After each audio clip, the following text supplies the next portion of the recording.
hope you find some peace of mind in this lifetime. Tell them. Perfect. What's going on, everybody? Welcome back to my YouTube channel, David Terrell Green, aka Day Marino. Hey man, if you guys are here for the very first time and you like what you see going down, hit that subscribe button. Hey man, if you're here for the first time and you like what you see going down to that subscribe button, subscribe to the channel, give this video a like to help me out in the algorithm pool. I'm gonna be dropping videos every single week, so guys, make sure that you tune in. Kendrick Lamar, aka K. aka Kung Fu Kenny, how many? Oklahoma, what, Mr. Morale. I don't know how many nicknames or alter egos this dude has. Mr. Morale and the Big Steppers has been out for about a week and some change now. This is Kendrick Lamar's first album in 5 years. So the last album that we got outside of the Black Panther soundtrack was Damn. This album has been out for a week and some change now. And depending on when you watch this video, probably longer. Now, I'm not gonna lie, the first thing I did when this album came out was get off Twitter. Twitter has single-handedly made it impossible to enjoy art these days. Not just Twitter, TikTok too. Social media just as a whole. People are just like, oh, well, nah, Kendrick is mid, Youngboy better. Bro, nobody was talking about Youngboy, you know what I'm saying? Like, no, but he's better! Then you have super fans literally within 1 second of the album coming out. I hope you find some. Kendrick Lamar to me is like an abstract painter. You could put two people in front of a Basquiat painting. One person is going to talk about how beautiful it is, how magnificent the colors are, the structure, the way that it's painted, the way that it looks. And another person is just going to see it as just nothing. I feel like that's where Kendrick Lamar has always been as an artist. But regardless of what side of the fence you lie on, you cannot deny he's trying to say something within his art.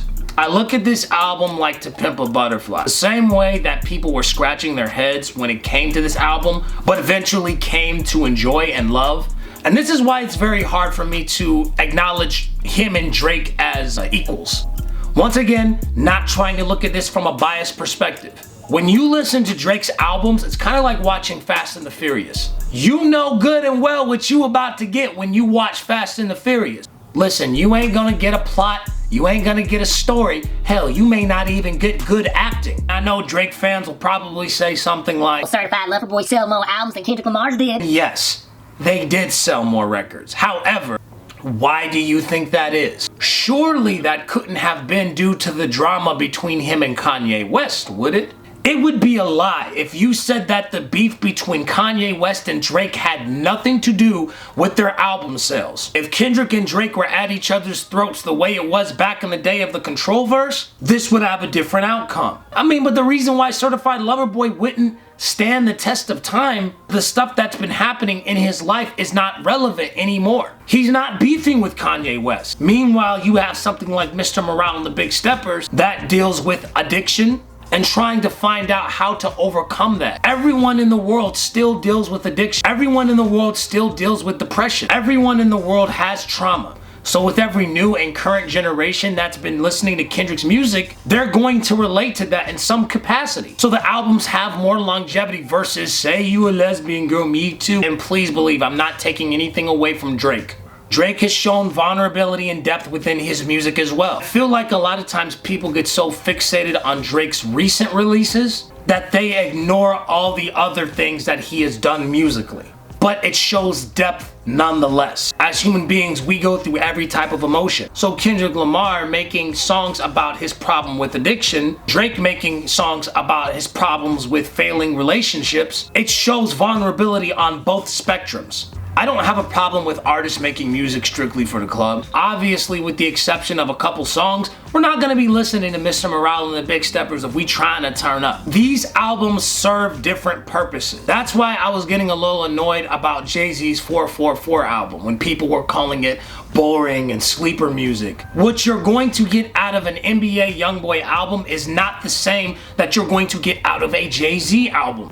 And once again, that does not make one worse than the other. I think that's what bothers me about people's reception to Kendrick's new album, because folks are too concerned on What's a good song for me to shake my ass to, as opposed to just listening to where someone's been at in their life and where they're at? I remember me and my friend, we had a conversation about this. He cannot stand To Pimp a Butterfly, and when I asked him why, he said there was no songs for me to turn up to. You're too focused on trying to find a turn-up song instead of trying to hear what this person is trying to communicate. I'm not saying that you gotta sit down with your glasses and a cup of tea and freeform jazz like SpongeBob or whatever, but I am saying with certain artists, you have to give their art an opportunity to grow and to breathe. Like if you listen to like Migos, for example, nobody really pays attention to what the Migos have to say in a record. 9 out of 10 times, folks are focused on what?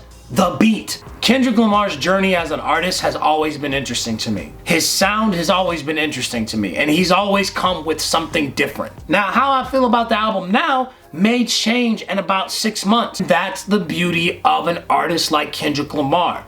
We should appreciate artists that take time to tell people where they're at in life. You have to change certain expectations with certain artists. But I don't know if what I'm saying is making sense. It makes sense to me. I hope it makes sense to you. Be sure to subscribe to my YouTube channel for all sorts of new videos. Follow me on Twitter. Follow me on IG. Follow me on TikTok. All of that is in the links below. My name is David Terrell Green, and you rocking with the best. Perfect.